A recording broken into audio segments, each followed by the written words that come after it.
நீங்கள் ஒரு நல்ல தீர்மானங்களை எடுத்தும் அதில் உறுதியோடு நிற்க முடியாமல் அதை தள்ளி போட்டுக்கொண்டே வருகிறீர்களா? இன்றைக்குரிய செய்தி உங்களுக்கு தான். இன்றைக்கு 2 நபர்களை பார்க்க போகிறோம். ஒன்று, நல்ல தீர்மானங்களை எடுத்து அதை தள்ளி போட்டதினால் என்ன விளைவு வந்தது என்றும், இரண்டாவது, எடுத்த தீர்மானத்தில் உறுதியோடு இருந்ததினால் என்ன மேன்மை அடைந்தார் என்றும் 2 நபர்களின் வாழ்க்கையிலிருந்து இன்று நாம் கற்றுக்கொள்ள போகிறோம். முதலாவதாக, எடுத்த தீர்மானத்தில் உறுதியோடு இல்லாமல் ஜனங்களின் வார்த்தைகளுக்கு இசைந்து கொடுத்து கொண்டு போனதினால் அவரும் பாவத்திற்குள் விழுந்து ஜனங்களையும் பாவத்திற்குள் நடத்தினார். அவர்தான் ஆரோன்.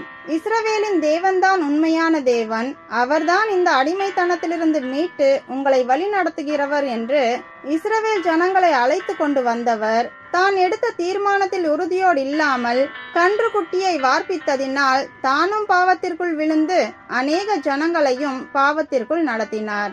இரண்டாவது நபர் தானியேல். தினமும் 3 வேளை தேவனை துதிப்பேன் என்று எடுத்த தீர்மானத்தில் அவர் உறுதியோடு இருந்ததினால் சிங்கங்களின் வாய்க்கு தேவன் அவரை தப்புவித்தார்.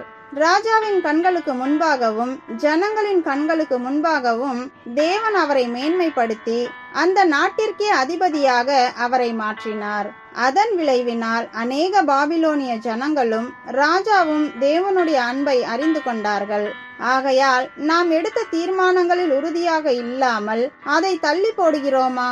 தானும் பாவத்திற்குள் விழுந்து பிறரையும் பாவத்திற்குள் நடத்துகிறோம் என்று அர்த்தம்.